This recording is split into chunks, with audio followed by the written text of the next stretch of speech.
안녕하세요, 방구석 영화감독입니다. 그동안 여러 콘텐츠들로 여러분들께 인사드렸었는데요, 오늘부터 새로운 고정 코너를 시작해보려고 합니다. 바로 방구석 처방전입니다. 다양한 OTT에 공개된 수많은 영화들 중 항상 무엇을 볼지 고민하시는 여러분들을 위해 제가 한 달에 한 편 여러분의 마음 상태에 꼭 필요한 영화를 골라 저만의 시선으로 직접 처방해드리는 월간 콘텐츠입니다. 본격적으로 시작하기 앞서서 방구석 처방전 복용 가이드를 간단하게 설명해드리겠습니다. 첫 번째, 이 영상의 일부는 해당 추천 영화가 필요하신 분들을 마음 상태 기준으로 짚어드리고 스포일러 없이 추천 이유와 간단한 줄거리 그리고 이 영화의 매력 포인트들을 소개드립니다. 두 번째, 2부는 해당 영화를 이미 보셨거나 영화에 대한 깊은 해석이 필요하신 분들을 위해 결말을 포함한 줄거리 및 영화에 대한 저만의 해석을 담을 예정입니다. 스포일러가 시작되는 2부 이전에는 제가 확실히 경고 신호를 드릴 테니 안심하시고요. 그리고 또 하단 타임라인을 통해 구간별로 편하게 시청 부탁드립니다. 그럼 시작해보시죠. 방구석 처방전.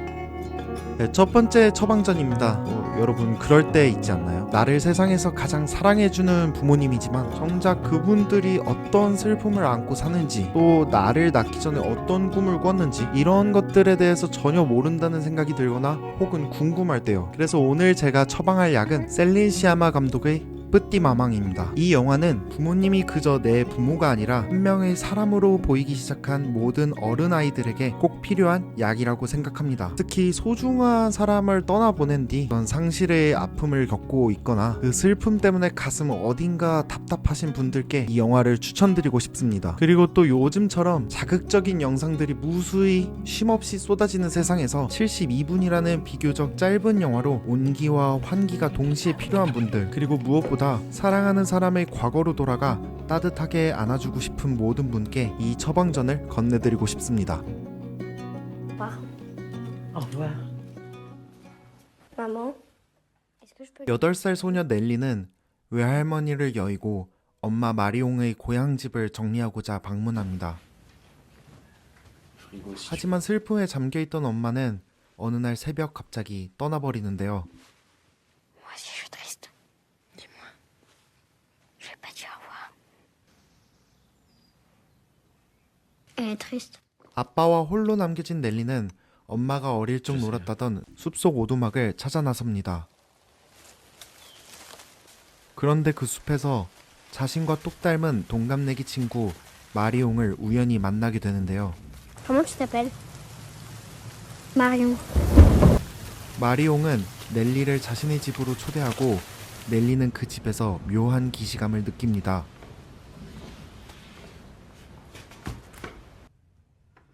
그리고 그곳에서 만난 마리옹의 엄마는 넬리에겐 너무나 익숙한 모습을 하고 있는데요. Bon bah, salut. 과연 동갑내기 친구가 된 넬리와 마리옹은 어떤 시간을 보내게 될까요? Moi, j'ai fait une copine, je crois. 제가 이 영화를 여러분들께 자신있게 처방해드리는 이유는 명확합니다. 우선 감독 셀린 시아마의 굉장히 섬세한 연출을 빼놓을 순 없을 텐데요. 영화 초반에 요양원을 떠나 집으로 향하는 길, 넬리가 운전하는 엄마 뒤에 앉아 엄마에게 간식을 건네주는 장면입니다. 과자를 몇 차례 운전하는 엄마 입에 넣어주다가 목이 막힐 엄마를 위해 음료까지 건네주는 넬리입니다. 엄마는 그런 넬리의 따뜻한 배려에 희미한 미소를 짓습니다. 그렇게 끝났을까 싶었던 장면에 넬리가 대뜸 엄마를 뒤에서 꼭 껴안아주는데 어떤 대사 한마디 없이 오직 동작만으로 하나의 컷에 두 사람의 깊은 사랑을 증명하는 연출이 정말 눈부신 장면이었습니다. 이 영화 속에는 이처럼 굉장히 사소하지만 섬세하고 많은 것을 응축한 훌륭한 장면들이 아주 자주 등장합니다. 톰보이, 타오르는 여인의 초상 등을 연출한 셀린 시아마는 현재 전 세계가 주목하는 거장답게 이 영화에서도 인물들의 시선, 배치, 빗줄기 하나에도 다정하고 따뜻한 의미를 심어두었습니다. 여기에 실제 쌍둥이 자매인 주연 배우들이 보여주는 눈빛은 연기를 넘어서 마치 실제 상황을 엿보는 듯한 몰입감을 선사합니다. 무엇보다도 이 영화는 엄청나게 절제된 연출을 보여주는데요. 배우들의 격양된 연기, 극적인 연출과 상황 하나 없이 영화는 담백하게 이야기를 Je vais me faire 풀어냅니다. opérer bientôt.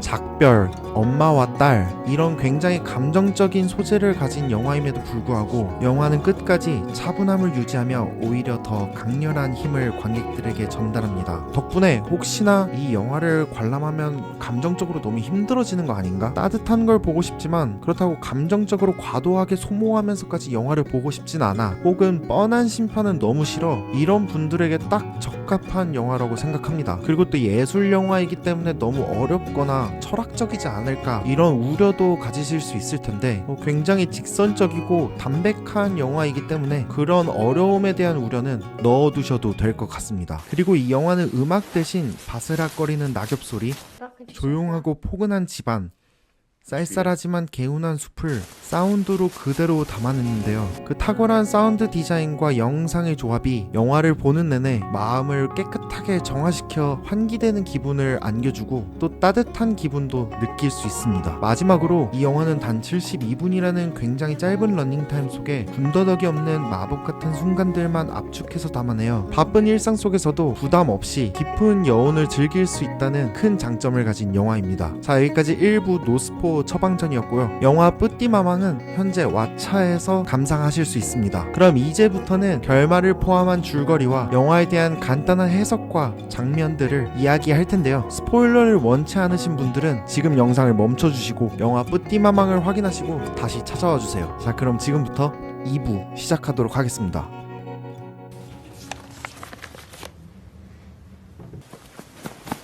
마리옹의 집에서 나온 넬리는 숲에서 만난 이 아이가 8살 때의 엄마라는 사실을 직감합니다. 그 이후 숲속에서 다시 만난 둘은 함께 오두막을 짓고 연극을 하며 둘도 없는 친구가 됩니다. 그리고 넬리는 마리옹의 꿈이 배우라는 사실도 알게 되죠. Vraiment? Oui. C'est mon rêve. 다음날 완성된 오두막 앞에서 넬리는 마리옹에게 Mon enfant. 자신이 그녀의 딸이며 미래에서 왔다는 것을 고백합니다. Tu viens du futur? 그러나 마리옹은 이 놀라운 사실을 두려워하거나 부인하기보단 나의 미래에서 온 친구로 자연스럽게 받아들입니다. 31 ans. 두 아이는 이제 엄마와 딸이라는 관계를 넘어 Je voulais inviter Nelly à dormir 동갑내기 chez moi ce soir. 친구로서 남은 시간을 보내게 됩니다. Je suis contente qu'on se soit rencontrés. 이렇게 넬리는 엄마를 더 이상 엄마라는 역할로만 보지 않고 고민과 슬픔을 가진 독립적인 존재 마리옹으로 마주하게 됩니다. 그 이후 넬리와 마리옹은 서로의 과거, 미래에 대한 궁금했던 것을 나누고 서로의 속을 터놓고 이야기합니다. Énormément. 그렇게 넬리는 마리옹이 평생 품고 살았던 두려움의 실체를 보게 되는데요.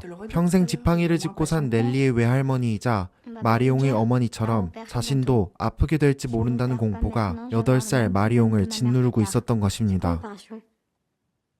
또한 평소의 죽음을 자주 언급하던 그녀의 어머니였기에 그 우울감이 어린 마리옹에게 전달이 되었던 C'est la 것입니다. dernière fois qu'on se voit. Elle le dit déjà. 이 불안감은 넬리도 마찬가지로 가지고 있었습니다. 어쩐지 자신의 엄마 마리옹이 언제나 기운이 없어 보이고 우울해 보였는데 혹시나 자신 때문에 엄마가 우울한 건 아닌지 늘 걱정했던 것이죠. C'est dommage, on allait faire des crêpes. Oui, c'est dommage. Une autre fois? Il n'y aura pas d'autre fois.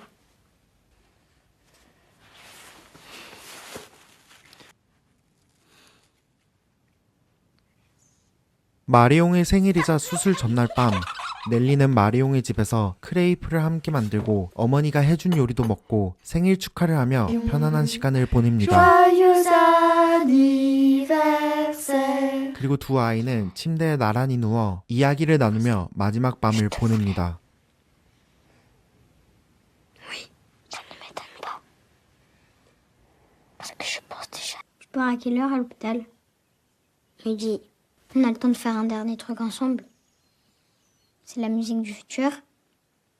Oui. Fais-moi entendre. 다음날 아침 마리옹이 병원으로 가기 전 두 아이는 보트를 타고 호수 위 피라미드 조형물로 향합니다.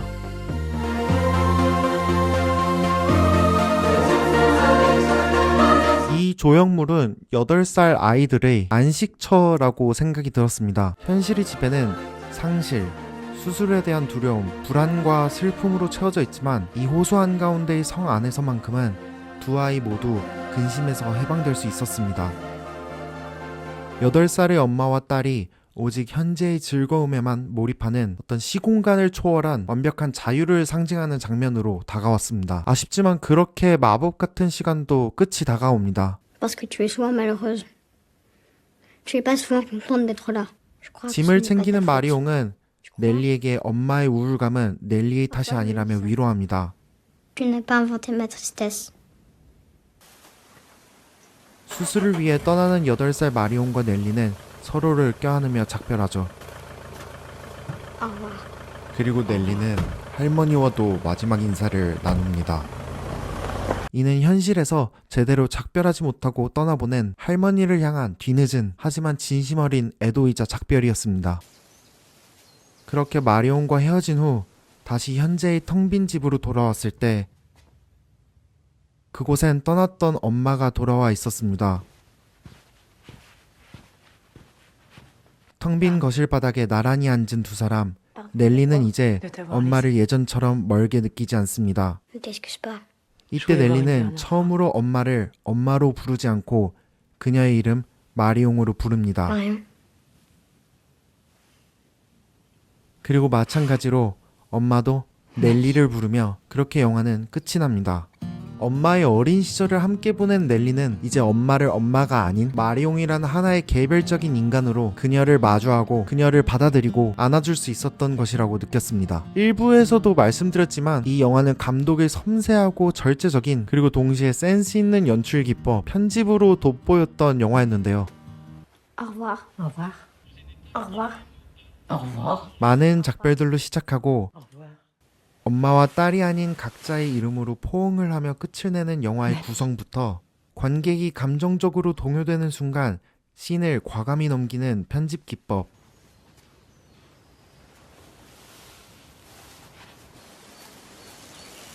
그리고 영화를 보면서 가장 인상 깊고 사랑스럽다고 느꼈던 편집이 있었는데 넬리의 아빠가 침대에 누운 넬리에게 인사를 Activer 하며 la télétransportation vers demain.